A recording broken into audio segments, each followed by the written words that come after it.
যাতে বাকি কাজগুলো আর ঋণগুলো আমরা আগামী 1 বছরের ভিতরে মারিয়ে উঠতে পারি। আল্লাহুম্মা আমিন। সম্মানিত হাজিরিন,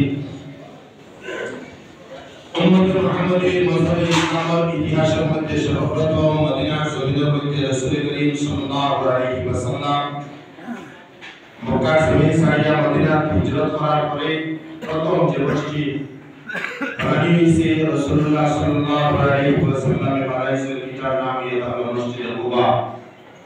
হুজ্জাতে কেরাম হল যারা আল্লাহ আহকামুল হাকিমিনের দাওয়াত দিয়া তার বাড়ি নিশ্চয় নিশ্চয় আপনার সব দেখে আইছেন। আর আমরা যারা গরিব উম্মত হল যেটা পারছি না, আর সুরা কি আল্লাহ হাবিবের মতো মসজিদটা আমরা করতে দেখতাম। আল্লাহুম্মা আমিন। এই মসজিদে কুবার মধ্যে রাসূলুল্লাহ সাল্লাল্লাহু আলাইহি ওয়াসাল্লাম সর্ব অবস্থায় আপনার নতুন নতুন মযহবে ইসলাম ফান্ডের কোনো ব্যবস্থা আছে না। ইসলামিক রাষ্ট্র তখনও পূর্ণাঙ্গিকভাবে ঘোষণা হয়েছে না।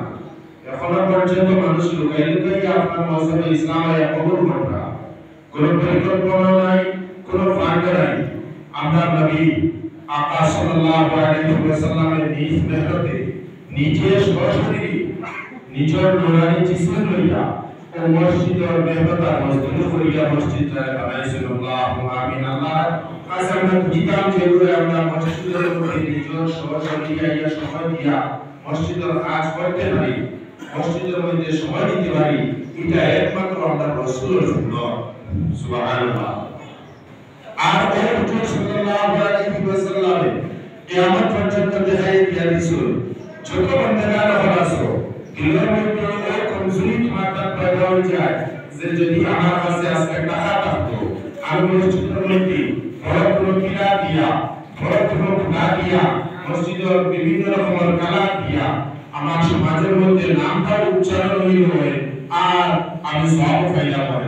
এইগুলো থেকে দুইটাই নগুলো করে উম্মত হলে খেয়াল করো যে আমি নবী আমার খান্ত করে রাখতে দিয়া মসজিদে কুবা দুনিয়াতে রাখছি।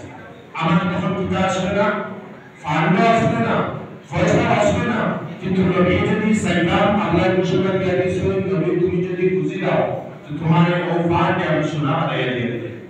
কথা বুঝছেন?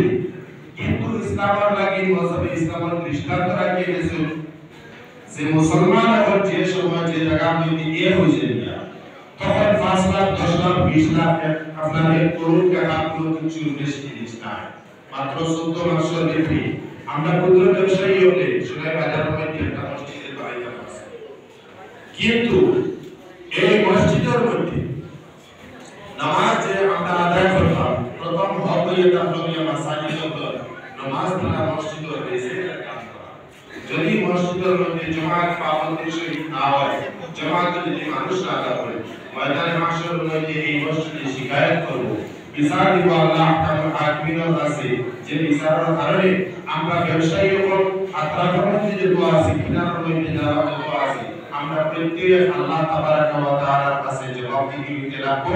জবাবদিহির কারণে আল্লাহ আহকামুল হাকিমিনের প্যারা হাবিব জানাইয়া দেই হাদিস শরীফের মধ্যে আয় প্রশ্ন যদি করা হয়ে গিয়া মান রবিশা ওসিবা যারা প্রশ্ন করা হয়ে গিয়া প্রশ্নের একটা শর্মিতে কি আছে, একটা আযাব আছে।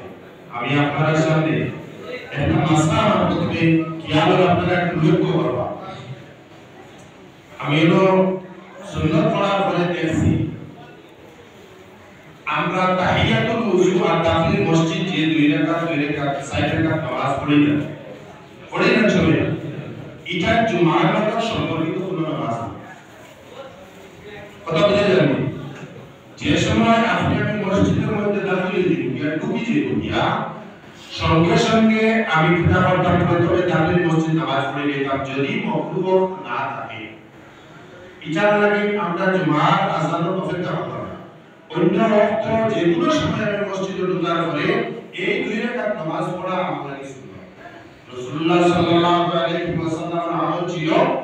আর এই 2 রাকাত 6 রাকাত নামাজের ফজিলত আল্লাহর হাবিব যতটুকু বয়ান করছেন যত সময় পর্যন্ত এই 6 রাকাতের নামাজের উপরে মানুষের পাবন্দির সহিত আমল থাকবে ততক্ষণ পর্যন্ত জমিনের মধ্যে আপনার কিয়ামত হবে না। কথা বুঝা গেছে? ফতোয়ার সময়ের মধ্যে তাহিয়াতুল ওযু যে নামাজ আছে ওই